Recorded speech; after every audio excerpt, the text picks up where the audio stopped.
Ketika kau merenungkan keberadaanmu, kau akan menemukan dirimu sendiri terhubung denganku. Dan kemudian, sepertiku juga, kau akan menemukan dirimu dalam bentuk yang maha kuasa. Tetapi untuk bisa mencapai posisi itu, sangat penting agar kau mendedikasikan dirimu sepenuhnya padaku. Apa yang kau maksud dedikasi, Madawa? Itu adalah keadaan di mana pikiran manusia menyerah pada semua keinginan hingga tidak membuat dedikasi untuk diri sendiri. Dan tidak juga mengambil sumpah orang dengan cara kerja yang diberikan kepadanya. Pada kenyataannya, kalau kau mulai mendedikasikan dirimu untuk seseorang, dan kau melakukannya sendiri, pikiranmu, akalmu, pengetahuanmu, keinginanmu, emosimu, dan segala sesuatu yang kau miliki kepada seseorang, maka komitmen tersebut disebut sebagai sebuah pengabdian.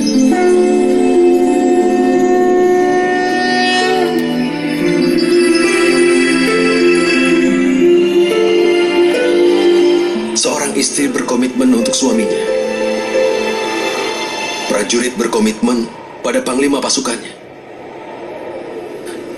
Sementara murid berbakti pada gurunya. Semua bentuk pengabdian itu apakah sama? Bukankah semua itu untuk mencapai yang maha kuasa? Tidak, Partha. Ketika seseorang berbakti untuk sesuatu ataupun untuk seseorang, itu tergantung acuannya. Dia tidak meninggalkan ruang untuk keraguan atau pertanyaan pengabdian terhadap seseorang. Yang jahat bisa membuat orang menjadi memfitnah.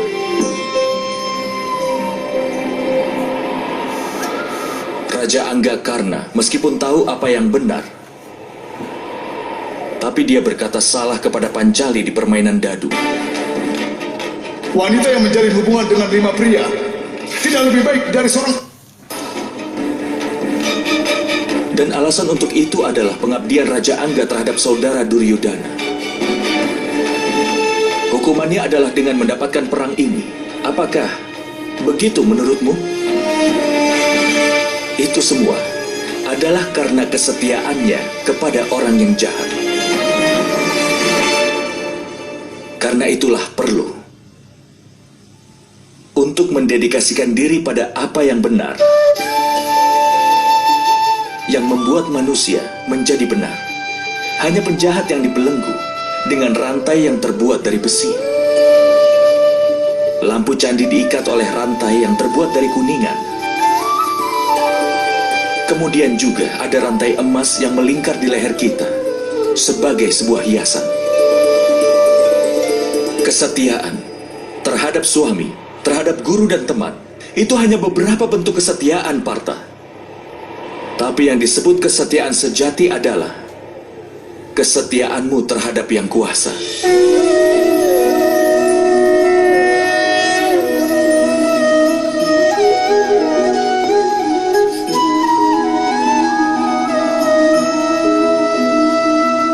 Tapi apa pengabdian terhadap yang kuasa harus dilakukan dengan Sangya Yoga atau Karma Yoga? Karena Sankhya Yoga, manusia tahu bahwa mereka hanyalah jiwa. Dan karena Karma Yoga, mereka bisa membebaskan diri dari ikatannya. Dan karena pengabdian hingga manusia mengetahui wujud yang nyata dari Yang Maha Kuasa.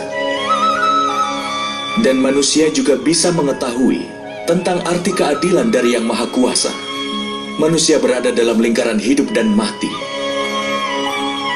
Hingga demi mencapai kebahagiaan di dunia dan pengetahuan, manusia pun mengabdikan dirinya untuk Yang Maha Kuasa, yang menjadi tujuan utama dari semua jiwa. Maksudnya, tubuh manusia ini tidak ada nilainya, Madawa? Itu pasti bernilai, Partha. Tubuh manusia menjadi media bagi manusia untuk bertemu dengan Yang Maha Kuasa. Antara kematian dan juga reinkarnasi, di mana pengetahuan akan jiwa tetap aktif. Dengan segala pengalaman, pengetahuan, dan belajar dari kehidupan yang sebelumnya, jiwa pun menjadi bagian dari tubuh yang baru. Dan ini hanya terjadi ketika dia menjadi bagian dari tubuh manusia itu sendiri.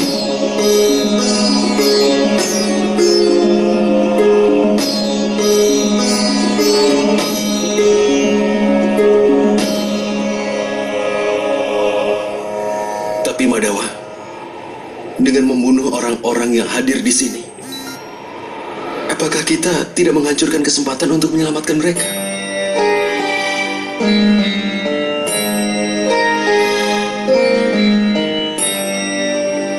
Musuh-musuhmu telah melewati batas-batas kebenaran, Partha. Kejahatan telah menjadi sifat kedua mereka. Keselamatan bagi mereka tidaklah mungkin.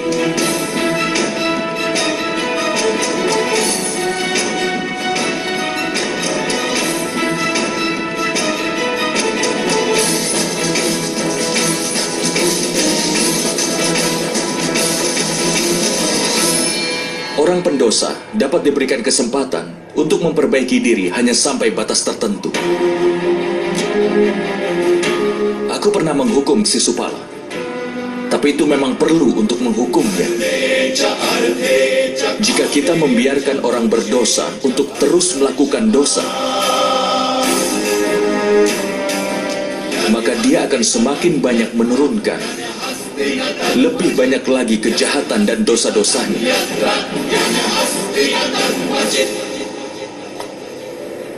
Tugas orang baik adalah menghentikannya melakukan kesalahan lagi.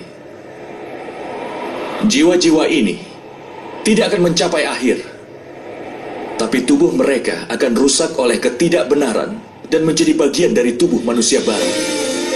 Tetapi ada lebih banyak kesempatan lagi dalam tubuh baru mereka. Jika kau melakukan perang ini dengan pola pikir bahwa itu memang pantas, tubuh manusia bagi manusia adalah kekayaannya sebagai harga diri mereka.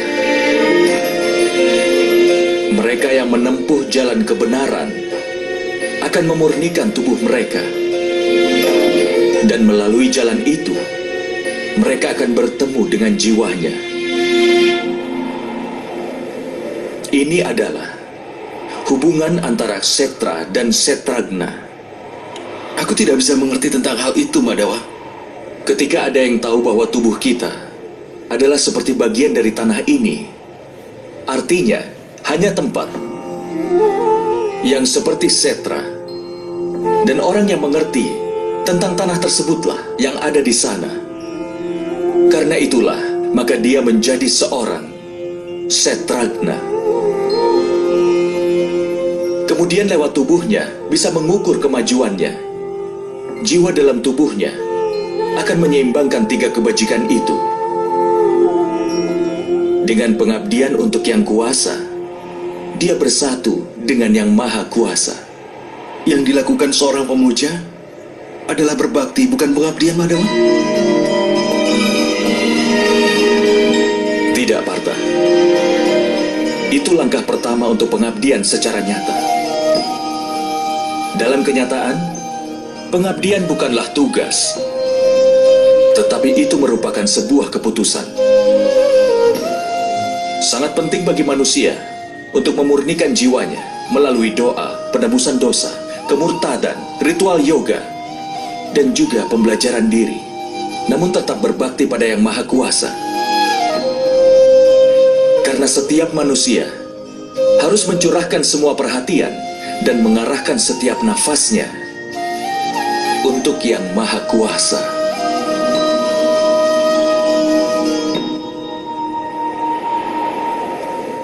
Jika pengabdian adalah keputusan, Lalu apa pentingnya berdoa, penebusan dosa dan hal semacamnya? Hanya cara dan alat untuk membersihkan dirimu hari ini, dan nanti akan kotor lagi. Pikiran manusia akan tertuju lagi pada Yang Maha Kuasa hingga berulang kali. Karena itulah perlu untuk berdoa, penebusan dosa, pembelajaran diri, dan yang lainnya, supaya kau selalu ingat setiap waktu bahwa hidupmu adalah pengabdian untuk Yang Maha Kuasa. Tidak penting bagian sungai mana yang kau selami. Yang penting adalah bahwa kau bisa menyelam. Hanya ada satu dedikasi dari Bhakti Yoga, bahwa dengan menyerahkan kehidupannya ke Yang Maha Kuasa, manusia harus meneruskan pengabdiannya untuk Yang Maha Kuasa agar dia bisa menjaga kebaikan dalam hidupnya. Lalu apakah kebajikan dan kebaikan itu, Madawa? Tanpa alasan, demi kepentingan diri melakukan kekerasan adalah dosa. Sesungguhnya, anti kekerasan adalah dharma yang utama. Selain itu, kejujuran, tidak emosi, pengorbanan, ketenangan jiwa, tidak menjelekkan orang lain, perasaan welas asih, tidak tertarik kepada sukacita, tidak melakukan sesuatu tanpa alasan, tenang, sabar, pemaaf, dan kesucian tubuh, serta tidak melawan kebenaran dan juga tidak angkuh. Sifat-sifat mulia ini disebut sebagai sifat sattvik atau sebuah sifat yang mulia. Dengan ini manusia bisa melakukan kebaktian, artinya bisa berbakti kepadaku, sambil menjalankan kewajiban dalam hidupnya, sambil menegakkan kebenaran, dan hidup tanpa mengharapkan pahala dari perbuatannya. Akan aku berikan ketenangan, dan setelah kematian ku beri tempat untuk bersemayam dalam diriku.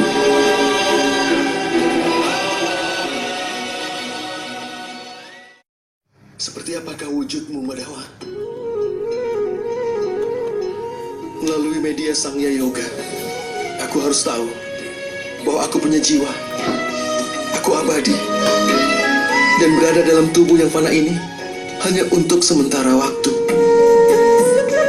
Melalui tindakan yang tanpa pamrih, aku ingin tahu apakah orang yang mengorbankan keinginannya demi pamrih bisa melaksanakan tugasnya, lalu mencapai ketenangan pikiran dan kebahagiaan dalam hidupnya. Melalui disiplin kerohanian, aku ingin tahu pentingnya penyerahan diriku padamu.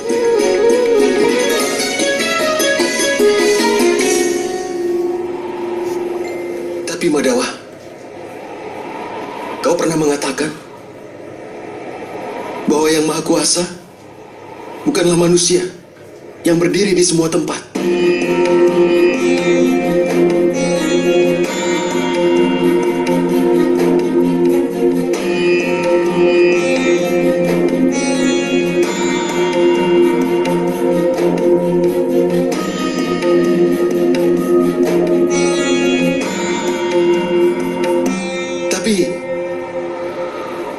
Aku masih melihat manusia yang ada di sini. Hanya manusia, Madawa.